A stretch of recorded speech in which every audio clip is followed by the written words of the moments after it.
नमस्कार। स्वागत है आप सभी का एक बार फिर से हमारे channel local channel study with Aditya में। आज की इस वीडियो में हम पिछले वीडियो इतिहास के साहित्यिक स्रोत का दूसरा पार्ट करने जा रहे हैं। इससे पहले की वीडियो में हमने इतिहास के साहित्यिक स्रोतों का पहला भाग जो कि धार्मिक साहित्य है उसका जिक्र किया, जिसके अंदर ब्राह्मण साहित्य, बौद्ध साहित्य और जैन साहित्य आता है। आज हम इसका करने जा रहे हैं दूसरा पार्ट जो कि है धर्मनिरपेक्ष साहित्य या धर्मेतर साहित्य। प्राचीन काल में जो भी साक्ष्य या प्रमाण हमें साहित्य के रूप में यानी पुस्तक के रूप में गद्य या पद्य में, ताड़पत्रों, भोजपत्रों आदि में लिखित रूप में मिले हैं, उन्हें हम इतिहास के साहित्यिक स्रोत कहते हैं। आपको पिछली वीडियो में भी ये बताया गया है कि इसे दो भागों में बांटा गया था। पहला जो है वो धार्मिक साहित्य था जो कि किसी न किसी धर्म से जुड़ा हुआ था, जो प्रमुख रूप से तीन भागों में था: ब्राह्मण साहित्य, बौद्ध साहित्य और जैन साहित्य। और इसका जो दूसरा भाग है धर्मनिरपेक्ष साहित्य, यानी कुछ ऐसे पुस्तक भी थे जिन्हें लिखा गया था किसी धार्मिक दृष्टिकोण से नहीं बल्कि किसी आर्थिक दृष्टिकोण से या ऐतिहासिक दृष्टिकोण से, जो कि किसी खास धर्म से संबंध नहीं रखते थे।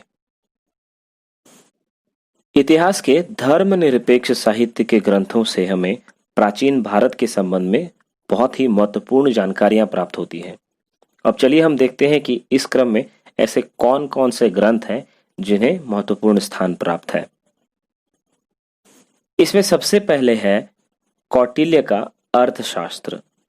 इसकी रचना ईसा पूर्व 4वीं शताब्दी में की गई थी। कौटिल्य चंद्रगुप्त मौर्य के प्रधानमंत्री थे। इन्होंने अर्थशास्त्र में तत्कालीन शासन व्यवस्था के बारे में बताया है। अगला ग्रंथ है पाणिनि का अष्टाध्यायी। इस ग्रंथ से हमें मौर्य काल के पहले की राजनीति और सामाजिक स्थिति की जानकारी मिलती है। अगला ग्रंथ है विशाखदत्त का मुद्रा राक्षस। मुद्रा राक्षस से हमें नंद वंश के पतन और चंद्रगुप्त मौर्य के राजा बनाए जाने की जानकारी मिलती है। अगला है महर्षि पतंजलि का महाभाष्य। इस ग्रंथ से मौर्य वंश और शुंग वंश के विषय में जानकारी मिलती है। इसके बाद जो ग्रंथ है वो है वाणभट्ट का हर्षचरित। इस ग्रंथ की रचना 7वीं शताब्दी में की गई थी, जिसमें हमें हर्षकालीन घटनाओं की जानकारी प्राप्त होती है।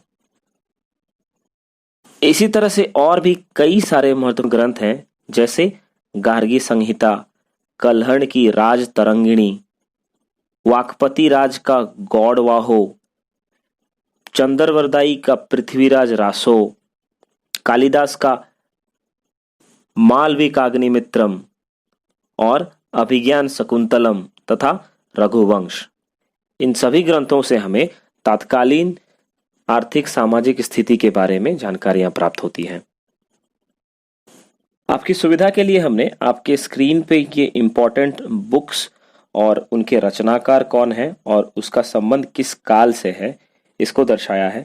आप इसका एक स्क्रीनशॉट लेके रख लें ताकि ये आपके काम आ सके बाद में। तो ये थी हमारी आज की वीडियो, जिसमें हमने इतिहास के साहित्यिक स्रोतों का दूसरा पार्ट देखा, धर्मनिरपेक्ष साहित्य।